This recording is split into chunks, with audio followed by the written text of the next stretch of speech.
Hello everybody, I am Dr. Shweta Mendiratta, Senior Consultant Obstetrics and Gynecology।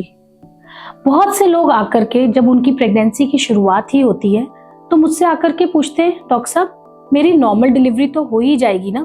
तो मैं उनसे पूछती हूँ कि it's too early to decide.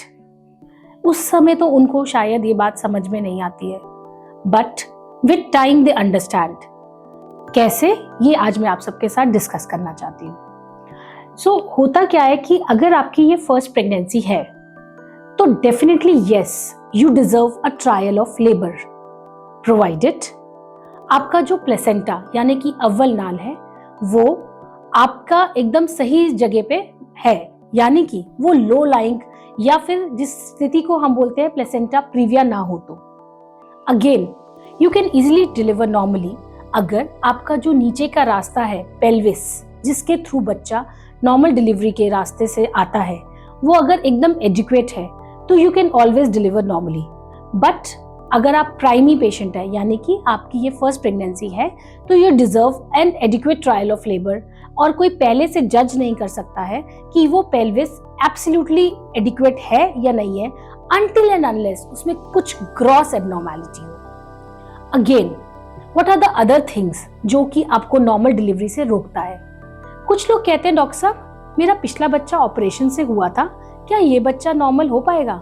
मेरा जवाब होता है उस टाइम कि आप मुझे पहले ये बताइए कि पहला बच्चा आपका जो है वो ऑपरेशन से क्यों हुआ था।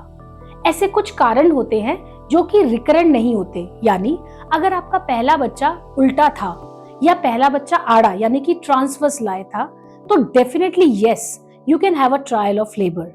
बट अगर आपकी पहली डिलीवरी के टाइम पे आपकी पेल्विस इनएडिक्वेट यानी कि केफ्लोपेल्विक डिस्प्रपोर्शन था ड्यू टू एनी रीजन, तो देयर आर हाई चांसेस कि इस बार भी आपका ऑपरेशन हो। अगेन अगर आपकी फर्स्ट प्रेगनेंसी में प्लेसेंटा प्रीविया था और उसके चलते आपका सिजेरियन हुआ तो जरूरी नहीं कि इस बार भी आपका सिजेरियन हो, क्योंकि हो सकता है इस बार प्लेसेंटा सही जगह पर अपनी पोजीशन ले ले। There are many patients जिनके पिछले 2 या 3 बच्चे ऑपरेशन से हुए होते हैं, then definitely one has to go for a cesarean section this time also. There are cesarean sections in which जब आपका पहला जो था कभी ऑपरेशन हुआ हो फाइब्रॉइड यूट्रस के लिए और उसमें कैविटी जो है वो खुल गई हो और वो विद इन 6 मंथ्स ही आपके अंदर प्रेगनेंसी अब कंसीव हो गई है, या पिछली प्रेगनेंसी में यूट्रस जो है वो किसी भी कारणवश रप्चर हो गया हो, या फिर कभी किसी के जो है हिस्ट्रोटमी हुई हो और उसके बाद रप्चर यूट्रस की भी कंडीशन हुई हो। ये सब कारण होते हैं जिनके चलते आपको पहले से ही डॉक्टर बोल देते हैं कि आपके सिजेरियन होने के बहुत ही अत्यधिक चांसेस बढ़ जाते हैं। But at the same time अगर आप एक फर्स्ट प्रेग्नेंट लेडी हैं तो प्लीज आपका doctor for sure and you too have to be optimally motivated to have a normal delivery. Thank you.